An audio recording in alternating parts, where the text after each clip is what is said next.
Hello guys, welcome back to our channel. তো তোমরা হঠাৎ করে আমাকে কেক কাটতে দেখে হয়তো ভাবছো যে আমি কেন হঠাৎ করে কেক কাটছি। কারণ আমার 1 তারিখে ছিল জন্মদিন।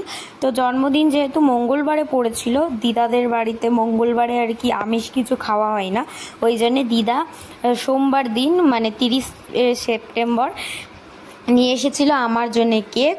তো সেটাকেই আমি এখানে বসে কাটছিলাম, তারপরে মামাকে দিদাকে সবাইকে খাইয়ে দিলাম। তারপরে আর তোমাদের সাথে কিছু শেয়ার করা হয়নি। এটা হচ্ছে আমার জন্মদিনের দিন রাত্রির বেলার ভিডিও। তখন বাবা নিয়ে এসেছিল কেক, তো সেটাকেই কেটে সবাইকে খাইয়ে দিচ্ছিলাম।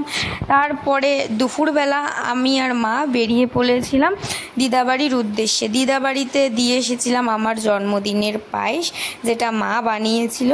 তারপরে চলে এসেছি আমার বান্ধবীর বাড়িতে। তো ওর বাড়িতে দেখতে পাচ্ছ, এটা ওদের কালী মন্দির। তোমরা আগে হয়তো ভ্লগ দেখেছো, এর কালী পুজোর বাড়িতে এসেছিলাম তখন। তারপরে চলে এলাম ওর সাথে ব্যারাকপুর স্টেশনে মন্দিরে ভগবানের দর্শন করে চলে এলাম দাদা বৌদিতে। তো আজকে যেহেতু আমার জন্মদিন, তাই জন্যে আমার মাকে আর আমার বান্ধবীকে নিয়ে এসেছিলাম আমি ট্রিট দিতে। তো এখানে ও এসে চ্যাটিং করেই যাচ্ছিল, সেটা বড় কথা নয়। বড় কথা হচ্ছে এখানে আমরা খেতে এসেছি, কিন্তু এখানে স্যালাড দিয়ে চলে গেছে, কেন আমি জানি না। যাই হোক, মনে হচ্ছিল খেতে টেতে দেবে না, তারপরে সেটা হয়নি।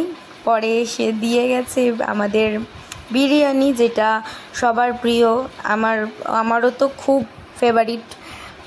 তো আমরা অর্ডার দিয়েছিলাম চিকেন বিরিয়ানি, যেটা খেতে খুব সুন্দর ছিল, মানে জাস্ট টু গুড ছিল।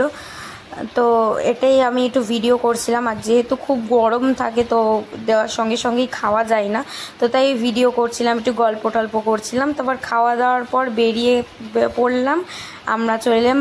চলো আজকের মতো ভিডিওটাকে এখানেই শেষ করলাম।